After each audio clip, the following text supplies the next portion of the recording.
Bonjour, alors je vais vous parler du fun alpin. Ce sera mon sujet de stage de recherche à Innsbruck en Autriche durant 5 mois.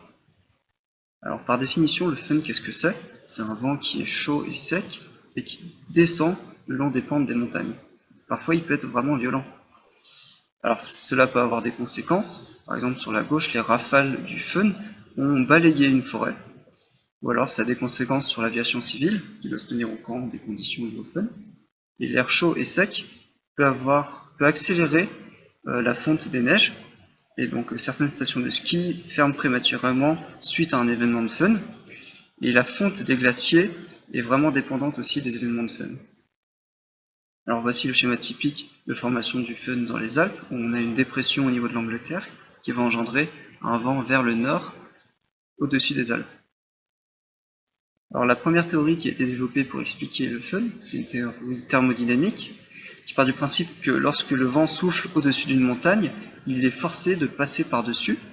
Donc le vent, en s'élevant d'un côté, va d'abord suivre le gradient adiabatique sec, 10 degrés par kilomètre.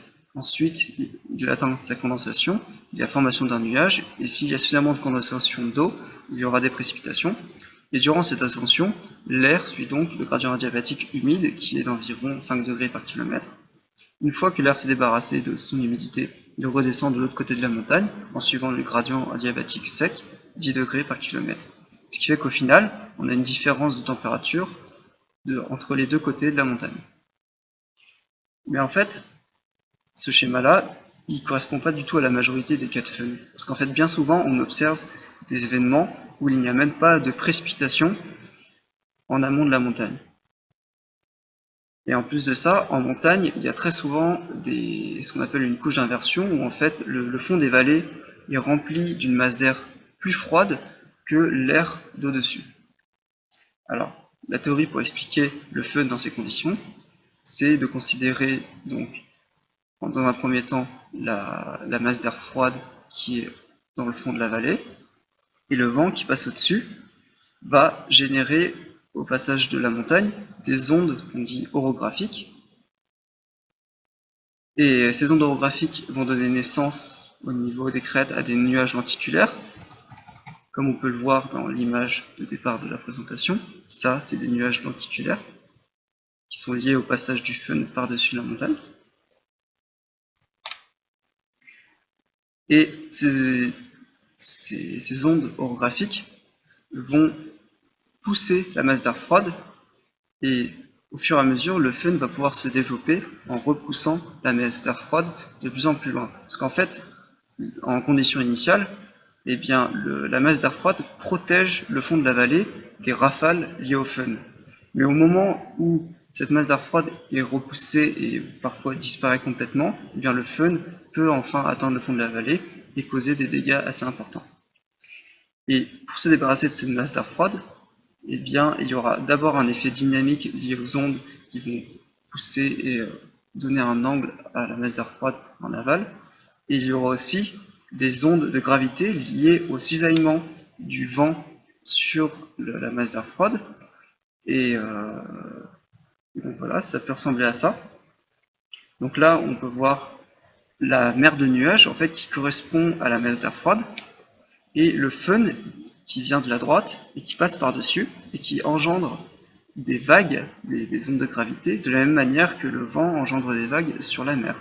Parce qu'en fait, c'est la même situation. On a une masse, un fluide plus dense qui est en dessous, avec un fluide moins dense qui passe par-dessus avec des vents violents. Et donc voilà une vidéo, un time-lapse de cette situation. Donc, ce qu'on peut observer, c'est que lorsque le vent est suffisamment fort, il y aura ce qu'on appelle une instabilité de Kelvin-Helmholtz qui va être engendrée. Et en fait, cela va engendrer des turbulences et un mélange entre les deux masses d'air. Ce qui fait que, à force de faire des vagues et de faire de la turbulence, la masse d'air froide et chaude qui passe par-dessus vont se mélanger au fur et à mesure, et c'est ce qu'on appelle l'érosion de la masse d'air froide. Alors maintenant, je vais vous parler de modèles haute résolution, parce que je vais utiliser ce genre d'outil durant mon stage. Alors, En météorologie, d'habitude, on utilise ce qu'on appelle les GCM, les modèles climatiques globaux, qui, pour prédire la météo, simulent la dynamique de l'atmosphère sur l'ensemble du globe. Mais en fait, quand on s'intéresse à des phénomènes qui sont régionaux, on va utiliser ce qu'on appelle un RCM, un modèle climatique régional, qui est en fait un zoom sur le GCM. Donc ça permet d'avoir des résolutions beaucoup plus importantes. 1 km pour le RCM, pour comparer à 50 km au minimum pour les GCM. Et le RCM, ses conditions aux limites sont imposées par le GCM. Il ne tourne pas tout seul, il est forcément accompagné d'une circulation à l'échelle mondiale. L'intérêt des modèles climatiques régionaux, c'est qu'ils permettent de représenter la topographie à l'échelle d'une vallée, vu qu'on est à une résolution d'1 km. Donc ça, c'est vraiment important pour la montagne et pour les études liées au fun. Donc ce qu'on a observé, c'est que les RCM, ils ont un intérêt important parce qu'ils ont une bien meilleure représentation des extrêmes climatiques. Et pour cela, c'est un outil presque indispensable pour l'étude régionale des effets du changement climatique. En plus de bien représenter la topographie, l'intérêt des RCM à haute résolution, c'est qu'ils peuvent aussi bien représenter les nuages. Parce qu'avec une résolution de l'ordre du kilomètre, eh bien, on a à peu près le même ordre de grandeur que la taille caractéristique d'un nuage. Ce qui fait qu'on peut utiliser des modèles, contrairement à avant, où on paramétrisait la convection au sein d'une maille, et bien maintenant, on peut résoudre explicitement la convection nuageuse. Voici une étude qui compare l'ancienne méthode et la résolution explicite de la convection nuageuse durant l'été. Parce qu'en été, c'est là qu'il y a des orages intenses qui vont donner des précipitations très fortes et très localisées.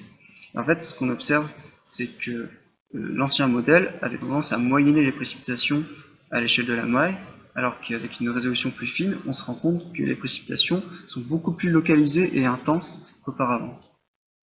Et en fait, ce modèle-là, le modèle Cosmo, c'est celui que j'utiliserai durant mon stage. Alors, ce qui nous amène à la première question de mon stage, qui sera de savoir si, en plus de bien représenter les nuages, est-ce que les simulations de Cosmo représentent bien des événements de fun.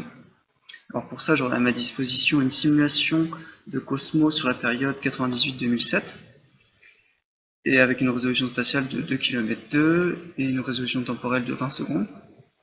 Alors pour pouvoir travailler sur cette simulation, je vais devoir développer un algorithme de reconnaissance automatique des événements de fun.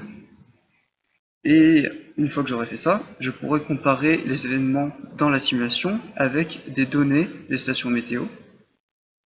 Alors pour les comparer, je vais devoir définir des critères, donc ça peut être par exemple l'heure du jour à laquelle le fun a atteint le fond de la vallée, ou l'heure du jour à laquelle le fun s'est arrêté, ou alors quelle est la température, la différence de température entre le côté amont et aval de la montagne. Alors ce que je peux aussi faire, c'est faire tourner la simulation Cosmos sur la période 2008-2019 pour pouvoir comparer avec des données beaucoup plus récentes, en particulier une campagne de mesure qui a été réalisée à Innsbruck, qui s'appelle Piano, et qui a cartographié en 3 dimensions le fun qui passait au-dessus de la ville. Alors maintenant, je vais vous parler de réchauffement climatique, en particulier les effets du réchauffement climatique sur la météorologie de montagne. Alors voici 3 résultats récents qui se basent sur les prédictions du GIEC du scénario RCP 8.5, qui est en fait le pire scénario climatique, celui où on considère qu'on ne va rien mettre en place pour diminuer nos émissions de gaz à effet de serre. Alors, le premier résultat, c'est une augmentation de l'intensité des précipitations convectives en été, qui est de 7% par degré, et ce qui est en phase avec l'évolution de l'humidité de l'atmosphère prévue par Clausius-Clapeyron. On va aussi observer une diminution des surfaces enneigées en hiver de 60% et une diminution du volume des glaciers de 95% d'ici 2100. Ce qui nous amène à la question principale de mon stage, qui est en fait de déterminer quels seront les effets du réchauffement climatique sur la fréquence et l'intensité des événements de fun et quelles sont les raisons pour ces changements. Et pour ça, je vais utiliser une simulation Cosmo sur la période 2080-2090 en utilisant le scénario climatique RCP 8.5. La résolution spatiale et temporelle est la même que précédemment. Et donc pour répondre à la question, je vais devoir comparer les résultats de la période 2081-2090 avec la période précédente, la période passée, et à partir de statistiques, je devrais déterminer les conséquences du réchauffement climatique sur le fun dans les Alpes. Merci pour votre attention.